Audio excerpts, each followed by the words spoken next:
আসসালামু আলাইকুম টেকজিশিয়ান এর পক্ষ থেকে আমি সাইদ আছি আপনাদের সাথে। আশা করি সবাই ভালো আছেন। আর আজকে আমরা দেখাবো কিভাবে খুব সহজে আপনারা উইন্ডোজ 11 এ সেটআপ করবেন সাপোর্টেড আর নন সাপোর্টেড কম্পিউটারে।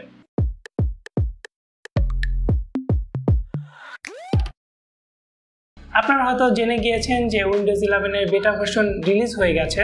তো চলুন দেখে নেই কিভাবে আমরা চেক করব আমাদের কম্পিউটারটি কি উইন্ডোজ 11 এর জন্য কম্প্যাটিবল কিনা। এখানে মাইক্রোসফট প্রোভাইড করে একটি সফটওয়্যার ডাউনলোড করতে হবে, এর নাম পিসি হেলথ চেক। এখন চেক নাওতে ক্লিক করলে আপনার পিসিটি যদি উইন্ডোজ 11 এর জন্য সাপোর্টেড হয় তাহলে দেখাবে ইউ ক্যান রান উইন্ডোজ 11, আর যদি সাপোর্টেড না হয় তাহলে আপনাকে বলবে টিপিএম চিপ থাকলে তা এনেবল করতে। টিপিএম চিপ এনেবল করার জন্য অবশ্যই আপনাকে বায়োস সেটিংসে যেতে হবে, আর সেখান থেকে আপনি হয়তো সিকিউরিটি বা অ্যাডভান্সে এই এনেবল করার অপশনটি পেয়ে যাবেন। আর যেহেতু প্রতিটা মাদারবোর্ডের এই বায়োস সেটিংস ভিন্ন ভিন্ন হয়ে থাকে, তো আপনাকে ট্রাস্টেড কম্পিউটিং অপশনটি খুঁজে বের করতে হবে।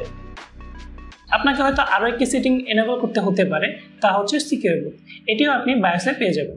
তো চলুন প্রথমে আমরা দেখে নিই উইন্ডোজ 10 থেকে আমরা কিভাবে আপডেট করে উইন্ডোজ 11 আসবো।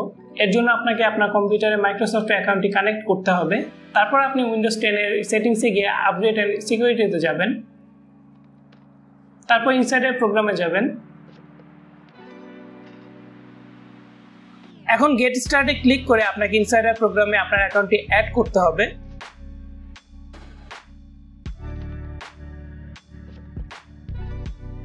তারপর ইনসাইডার প্রোগ্রামের জন্য রেজিস্ট্রেশন করতে হবে।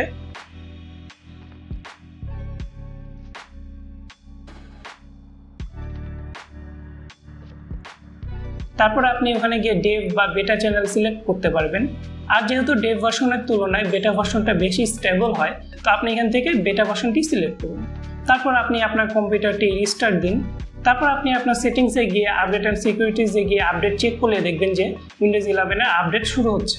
তো চলুন আমরা আরেকটি মেথড দেখে নিই। আর এই মেথডটা খুবই কমন, আমরা বেশিরভাগ সময় এভাবেই উইন্ডোজ সেটআপ দিয়ে থাকি।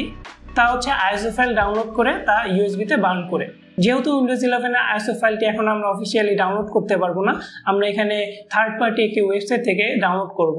তবে চিন্তা কোনো কারণ নেই, এই ওয়েবসাইট কিন্তু ডেটাগুলো সব মাইক্রোসফটের অফিসিয়াল সাইট থেকে কালেক্ট করে তারপর একটি আইএসও ফাইল আপনাকে বানিয়ে দেবে। আর এই ওয়েবসাইটের সাথে অনেকেই পরিচিত থাকতে পারেন, আর এই ওয়েবসাইটের নাম ইউইউপি ডাম্প। এই ওয়েবসাইট থেকে ইনসাইডার প্রোগ্রামের সকল আইওএস আমরা ডাউনলোড করতে পারবো।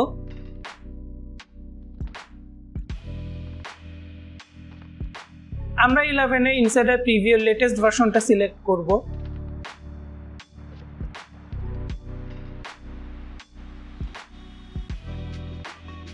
এখান থেকে আমরা ল্যাঙ্গুয়েজ সিলেক্ট করে নেক্সটে ক্লিক করব।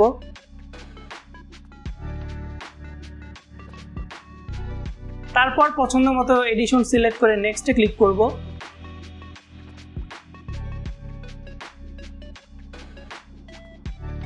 এখানে তারা সাজেস্ট করে এই দুটি অপশন এনেবল করে নিতে।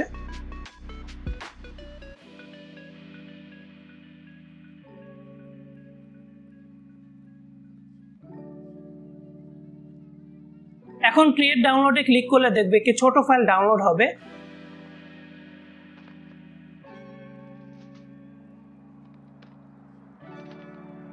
এই ফাইলটি ডাউনলোড হলে আমরা এমন একটি ফোল্ডারে রাখবো যে ফোল্ডারের নামের মাঝে কোনো স্পেস নেই। তারপর ফাইলটি এক্সট্রাক্ট করলেই আমরা একটি কমান্ড অপশন পেয়ে যাব।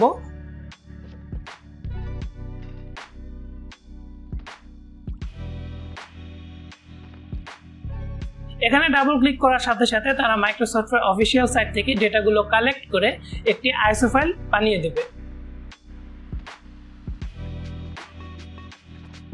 আর যেহেতু আইএসও ফাইলটি 5 থেকে 6 জিবির কাছাকাছি হয়, তো এখানে 1 থেকে 2 ঘন্টা টাইম লাগতে পারে। এখন এই ফোল্ডারের ভিতরে গেলেই আমরা আইএসও ফাইলটা পেয়ে যাব। এখন আমরা চাইলে রুফুস সফটওয়্যার দিয়ে ইউএসবি বুটেবল করতে পারি। রুফুস অ্যাপ ওপেন করে আমাদের দেখতে হবে আমাদের ইউএসবিটি কি শো করছে কিনা।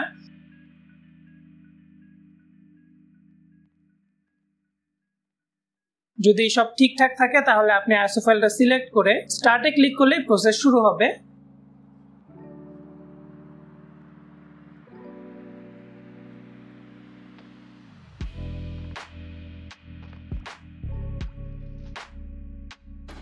প্রসেস শেষ হলে আমরা দেখতে পারবো আমাদের ইউএসবিটি রেডি হয়ে গেছে।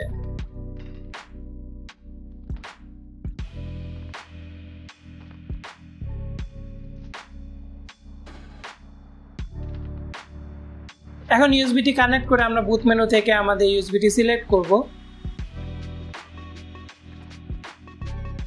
তারপর language, time and currency, keyboard layout এগুলো পছন্দ মতো সিলেক্ট করে নেক্সটে ক্লিক করব। তারপর ইনস্টল নাওতে ক্লিক করব। তারপর অ্যাক্টিভেশন কি চাওয়া হবে, আপনার কাছে না থাকলে আই ডোন্ট হ্যাভ এ কিতে ক্লিক করব।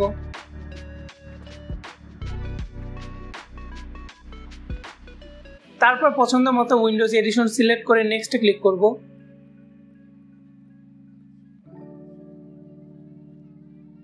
তারপর লাইসেন্স টার্মস অ্যাকসেপ্ট করে নেক্সটে ক্লিক করব। তারপর কাস্টম থেকে আমাদের সি ড্রাইভ ফরম্যাট করে নেক্সটে ক্লিক করলেই উইন্ডোজ সেটআপের প্রসেস শুরু হবে।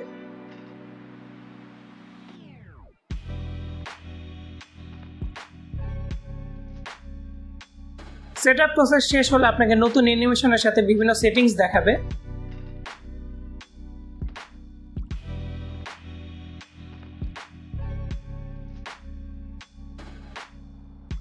এখন আপনি নিজের মতো সেটিংস আর পলিসি অ্যাকসেপ্ট করলে আপনাকে উইন্ডোজ 11 এর ডেস্কটপ মোডে নিয়ে যাওয়া হবে।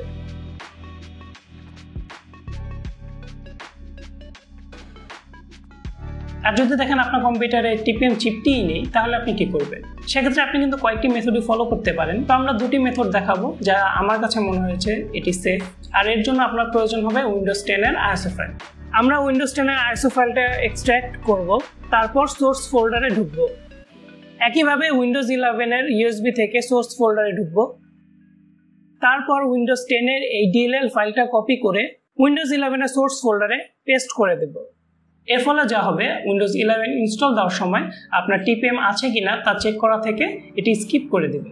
তো চলুন আমরা অন্য একটি মেথড দেখি। এর জন্য আমাদের একটি সফটওয়্যার ডাউনলোড করতে হবে যার নাম পাওয়ার আইএসও। এখন সফটওয়্যারটির উপরে রাইট ক্লিক করে আমরা রান অ্যাজ অ্যাডমিনিস্ট্রেটরে ক্লিক করব। তারপর টুলসে ক্লিক করব। তারপর WIM আর ESD কনভার্টারে ক্লিক করব। তারপর আমাদের উইন্ডোজ 11 এর আইএসও এক্সট্রাক্ট করা ফোল্ডারে যাব। তারপর সোর্স ফোল্ডারে ঢুকে এই ইনস্টল ফাইলটি সিলেক্ট করব।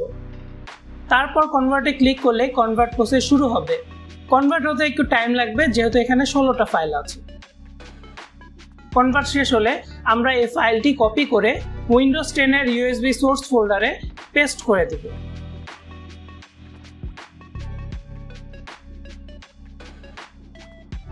এখন যা হবে, আপনাকে উইন্ডোজ 10 সেটআপ দিলে তা উইন্ডোজ 11 ইনস্টল করে দেবে। তবে আমার মনে হয় না মাইক্রোসফট ইন ফিউচার যখন অফিসিয়ালি উইন্ডোজ 11 রিলিজ হবে তখন এই মেথডগুলো অ্যাকসেপ্ট করবে। আজকের মতো এখানেই শেষ করছি। দেখা হবে নতুন কোনো ভিডিওতে নতুন কোনো টপিক নিয়ে। আমাদের ইউটিউব চ্যানেলটি সাবস্ক্রাইব না করে থাকলে সাবস্ক্রাইব করে নিন আর বেল আইকনে ক্লিক করে রাখুন।